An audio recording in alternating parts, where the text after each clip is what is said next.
yang paling banyak paling besar kemungkinan dan paling sering bisa jadi tidak termotivasi adalah orang sales, ya.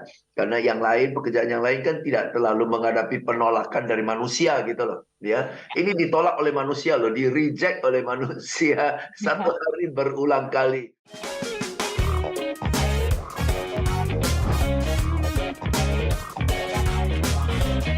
Monggo diingatkan kembali sebenarnya coaching sendiri sepenting apa dalam dunia sales, Pak James? Kenapa kita harus dengar? Yes, you're right sih, terutama sales ya. Kenapa? Karena orang sales ini setiap hari menghadapi penolakan. Ya, jadi setiap hari dalam tanda petik ya, dibikin demotivated oleh customer kan. Ditolak dan kesulitan di lapangan dan sebagainya, berbagai macam kendala ya. Jadi di satu perusahaan yang paling banyak paling besar kemungkinan dan paling sering bisa jadi tidak termotivasi adalah orang sales, ya.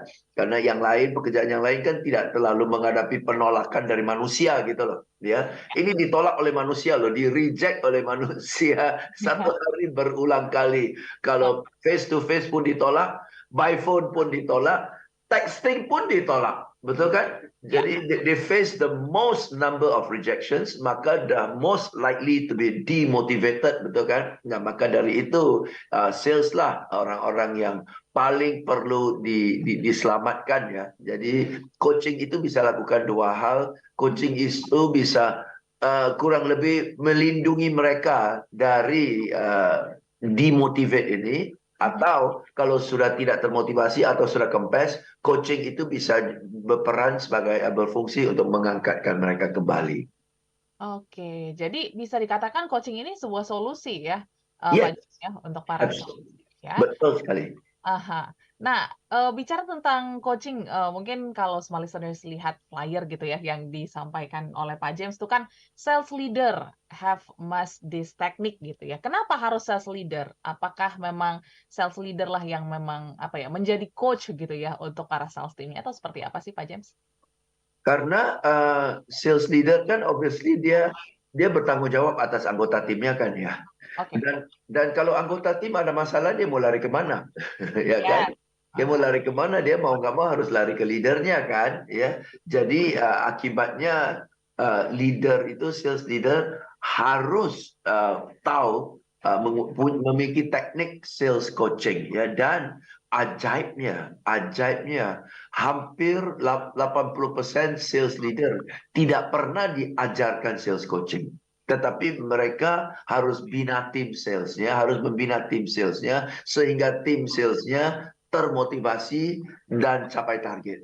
Ya, jadi actually kalau kita lihat is quite unfair ya.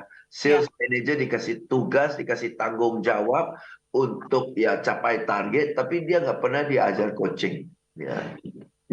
Bayangkan seorang manajer dari tim bulu tangkis ya harus capai target, harus jadi juara, tapi manajer itu nggak pernah diajar coaching. Dan manajer itu tidak tahu bagaimana mengcoach 10 anggota tim bulu tangkisnya dia. Ya, tapi jadi akibatnya apa? Karena si manajer tidak bisa mengcoach.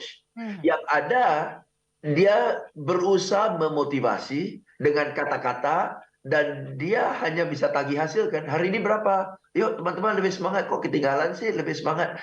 Itu yang he is being reduced to tukang tagih kan. Karena dia nggak tahu coaching techniques.